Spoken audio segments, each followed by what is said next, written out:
Alright, what up? Welcome to today's video about the heart chakra. That is what I'm going to be discussing today. If you are not familiar with the concept of what chakras are, what this whole energy system is, I suggest you first go on to watch my video, How Our Chakras Manifest Our Physical Reality. There I give a brief explanation of the whole thing, as well as mentioning the base root chakra, which is the first bottom chakra. Then after you watch this video, move up these energy centers until you reach this video and so on. If you're already kind of hip to this knowledge, if you know what's going on, then let's go. Now, in this video, I'll talk about what the heart chakra is, what parts of the body it rules, what physical manifestations it encompasses, how it operates when it is in a balanced and harmonious state, what can happen when it is in an overactive state, when it is in an unbalanced or blocked off state, and which zodiacs have the strongest as well as the weakest heart chakra. I feel like connecting this subject with astrology and the zodiac gives a deeper understanding into this whole thing. You are able to connect the dots better, and that just allows for a better explanation, at least for me. And then in the end, I'm going to talk about how to balance these energy centers in case they may be blocked or disbalanced. So the heart chakra is located, if you look at any chakra system, at the very center of the chest, literally where the heart is. The name says it all. From the Sanskrit term, it is translated as anhata, meaning infinite, unhurt, or boundless.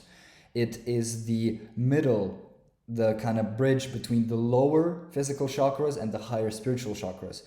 Let me explain that. So the chakra system has 7 main chakras, from the very base of the body to the head, right? And the heart chakra is the 4th one, which means it is the connection between the lower 3, representing the physical, and the upper 3, which are the intellectual, mental, and spiritual, right? The heart being the 4th, in the very center of this, is the bridge which connects the lower from the higher, right? It has no color of its own, so it combines the blue of the throat chakra as well as the yellow of the solar plexus, creating a green color. That is always how it is represented. It is ruled by the air element as well, which rules the intellect and sort of ego and thought. Now, what physical connection does it have? Which body parts or areas of the body does the heart chakra represent? What is it responsible for? So as you know, the chest, right? The heart, the lungs, the major arteries, the circulation system, hands, rib cage, skin, upper back, and the thymus gland. So the kind of disbalances in health which can occur when this chakra is blocked off or disbalanced would have to do with these themes. That can incur heart palpitations, heartburn, poor blood circulation, or high blood pressure, as well as asthma. How does the chakra operate when it is in a balanced or harmonious state? You are able to experience this sort of inner peace, this comfort in your being. You have compassion towards yourself and others. You have a stable emotional state. You have unconditional love and respect for yourself and others. You're able to form deep, meaningful connections. You are trusting of others in expressing vulnerability. You are giving with no incentive of return. You are able to set healthy boundaries. You really know when, someone's crossing the line, when your own comfort is sort of threatened. And you are able to let go of people who kind of don't respect the boundaries you set for yourself, right? In this state, in this balanced, harmonious state at its maximum, you are able to feel this sort of universal love, this universal connection to the whole thing, to the whole cosmos. There is no separation between the love you feel for yourself and the love you feel of others, right? Because if you have this inner state which operates out of love, kindness, and empathy, that is what you're going to reflect into the world, because it is just it is a projection, right? Your internal state becomes this projection, because that is natural. If you feel it within, that's what you're going to give out, right? And then being kind and empathetic and loving towards other people is going to come effortlessly to you. It is going to be, you're not going to have to put in any effort towards that, because that's going to be the frequency under which you operate, meaning that that is what you give out into the universe just by existing, right? And also, when it is completely healthy and balanced, you feel worthy of this love. You don't have any sort of stigma regarding it. You are able to love yourself fully and forgive yourself fully and have this sort of deep kindness and gentleness towards yourself in your existence, right? When it is overactive, which can have dangerous side effects, you kind of lose that boundary. That's where you have a lack of boundaries. That's where you're not able to say no. That's when you're not assertive. That's when you let people walk all over you. That's where you don't set that healthy boundary where informing people what they can and cannot do, right? And with this whole, spirituality concept, right? People seem to think that it's all, sunshine and butterflies. It's all just collecting crystals and, smoking weed and doing this. And sure, but it's not all there is to it. There's a certain dark side to it. Maybe not the dark side, but a side that's not all sunshine and butterflies. Because as you undergo your own kind of spiritual journey, as you do some inner healing, just get a deeper understanding of the world around you, you may realize that many people in your life do not serve you at least the way you're able to serve yourself. They do not have your best interest in mind. They do not support your highest purpose, your highest mission. They don't love you the way you love yourself. They don't have that respect, that gentleness towards you that you may have for yourself, which may result in you cutting off a lot of people, right? And from the outside, it may look as if you're being brutal or harsh, but it's actually just a part of the kind of progress. It's part of the process. You cannot grow unless you let go of things which no longer serve you, of the people or colleagues, partners, which no longer serve you, right? And that's, kind of ironic, because people think, spirituality is all about being all loving and accepting of everybody. But if somebody doesn't, offer you what you are able to, offer yourself, then you may not have a incentive to continue, feeding a relationship or a partnership which doesn't give what you are able to give, right? The Hindu gods, which are seen as, enlightened beings, and they hold weapons in their arms, which means that, yes, I am spiritual, yes, I am connected to this, feminine energy and whatnot, but I still have weapons in my arms. I'm still a warrior deep down inside, which means don't cross that boundary that I set up for myself. You get what I'm saying? Now let's go on to the unbalanced and blocked state. That is where a person forms unhealthy attachments towards other people. That's where there's a lack of trust in a relationship. You have a fear of rejection.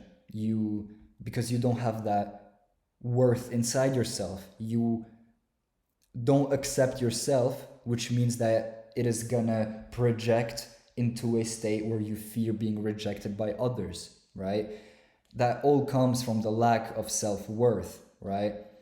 If you don't have that love within yourself, that empathy for yourself, that's what you're going to project into the world, and you're not going to be able to feel loving, empathetic, caring towards others. Or you may be a people pleaser. You may try to keep up with every expectation somebody may have of you, of what society may have of you. And that may not be aligned with your true authentic self, with your true authentic mission and your being, right? So this negative polarity, this unbalanced, blocked off state will have you feeling disconnected from that universal love frequency. You will have an inability to perceive love or to give it out to others because you lack it within, right? Because it is all coming from within. Your internal state manifests your physical reality. That's all there is to it. So you will be in a state of loneliness, isolation with a lack of connection, but that is all coming from that internal state, right? Let me talk about the zodiacs, which have the strongest heart chakra out of all the zodiacs. That would be the Taurus, Leo, Libra, and Pisces. Now, let's talk about the Taurus. It is seen as this loyal, comfort-seeking, and compassionate being. Then the Libra has this diplomatic, harmonious, balanced quality about it. The Pisces is also dreamy and empathetic, known to make like the best sort of therapists or counselors. But where things get very interesting is the Leo, because I believe the Leo has the most special connection to the heart out of all the zodiacs, because the Leo is ruled by the sun. The sun is the center of the galaxy, and the Leo, if we look at how the zodiacs relate to the physical body, the Leo rules the heart, major arteries, circulatory system, and lower back, just the way that the heart chakra does. I believe that gives them a sort of deeper connection, right? And just as the sun is the center of the galaxy, the heart is the center of our galaxy, which is the human body. If we just look at the human body, that's what the center is, right? The sun gives out warmth and life, and so does the heart, right? So that's that. The ones with the weakest heart chakra, with this sort of lack of sort of empathy, would be the Aries and the Scorpio. They are known to have the weakest out of all the zodiacs, which may be the reason why people perceive them as heartless or too sort of intense, brutal from the outside. That may or may not be true, according to each individual. This is a very, very generalized sort of theme, right? But it is possible that people under the Aries and Scorpio zodiac may have to work on this particular energy center of the body. Now, how do you balance this energy center? A book I really recommend would be The Energy Codes by Dr. Sue Morter. She describes all these energy centers and uses yoga exercises, certain mantras, affirmations, hand mudras to balance out these energy centers. If that's something you're into, this book is highly, highly recommended. But also, something personal I want to mention is a instrument called the Love Tuner. It is a tuning fork. It is like a whistle, which is tied to the 528 hertz frequency. What is interesting about the 528 hertz frequency? That frequency is the center of the electromagnetic light spectrum. It is connected to the heart chakra. It aids in opening that particular energy center. It is also one of the 9 key solfeggio frequencies, right? And out of the 9 solfeggio frequencies, it is the 5th one, which is the very, very middle. Just as it is the very middle of the heart, of the chakra system, which connects the top from the bottom, it is the middle of the solfeggio frequency. It is a naturally occurring frequency, which means that they explain it as being the frequency of chlorophyll in plants, of buzzing of the bees. It is the frequency of the sun. And you know what? Let me invite you, my friend, to a guided meditation session. If this is not something for you, skip, 1 minute, 2 minutes ahead. We are gonna have a meditation session right now because I want to demonstrate what this sounds like. So I'm gonna start with this right here, and then I'm gonna maybe do like 3 repetitions of this because it is a wonderful instrument for meditation and overall sound healing. It is believed that the 528 hertz frequency literally repairs broken DNA. So namaste, welcome to my class, and let's go.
Right. That is what it sounds like. In meditation, it really puts you in an altered state of consciousness. Just a couple of repetitions of this thing, this exercise, connects your breath to the 528 hertz frequency, which puts you in an elevated state and allows for deeper meditation because you are focused on the noise which it produces, that vibration, as well as your breath work. Because if you're a beginner in meditation, it may be difficult to completely quiet down the mind without any additional instruments or guidance. And this instrument alone allows for greater meditation. It has served me greatly, which is why I am promoting this thing right here. I think that's it for this video. I've said pretty much everything I've wanted to. The next video I'm making is about the throat chakra. That is really where we cross that bridge towards the higher energy centers, the throat, third eye, crown. And that's where things are going to get very, very interesting because I have a deeper interest in the third eye or crown chakra. That's where you get into your subconscious mind, the knowledge, the spiritual nature, the intuition, the spiritual side of nature, right? So thank you for being here. I'm hoping you are enjoying this series, and I cannot wait to keep going with these videos. Thank you for being here. All love. Love yourself, and the love you are going to radiate into the world is going to be effortless. It is going to be a byproduct of you simply existing. And don't ever believe that you are not worthy of love. It is something which everybody is worthy of. And the good thing is that outside of any external conditions, that is something you can work on for yourself, to have for yourself, and then share it with the whole world. All love. See ya.